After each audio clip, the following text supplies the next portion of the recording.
හිච්චා මවතුමියනි තුනට counting class නේද?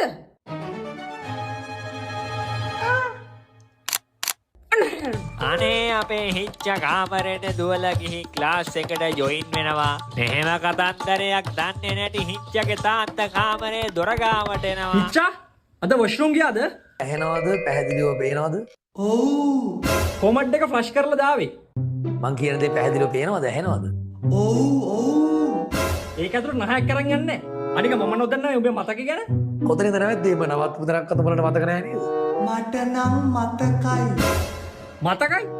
හොඳට මතක් කරපන් ඇතුළට ගිහලා මොකද්ද කරේ කියලා. කොතනද නැවැද්දුවේ? ලිපි ද්‍රව්‍ය ලබා ගැනීම. ඈ? මොනවද මං කියන්නේ? උඹට පයිතියන්ද?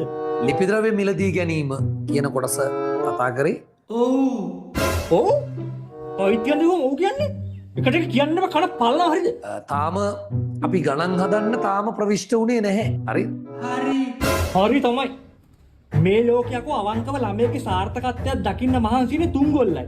අම්මයි තාත්තයි ගුරුවරු. ඒ තුන්ගොල්ලන්ට ගරු කරන්න පුරුදු වෙනවා. ඕක නෙවෙයිනේ තුන. ඈ? උඹ වෙනවද මට උගන්නන්න? ගියාම බලන්න තව කවුද එහෙනම් ළමයෙක්ගේ සාර්ථකත්වයට මහන්සි වෙන්නේ කියලා? බැංකු ණය. බැංකු ණය? හිච්චා ඔබ මාව විහිළුවකට ගත්තද? ආයක තුනද? ඔව්. ඔව්.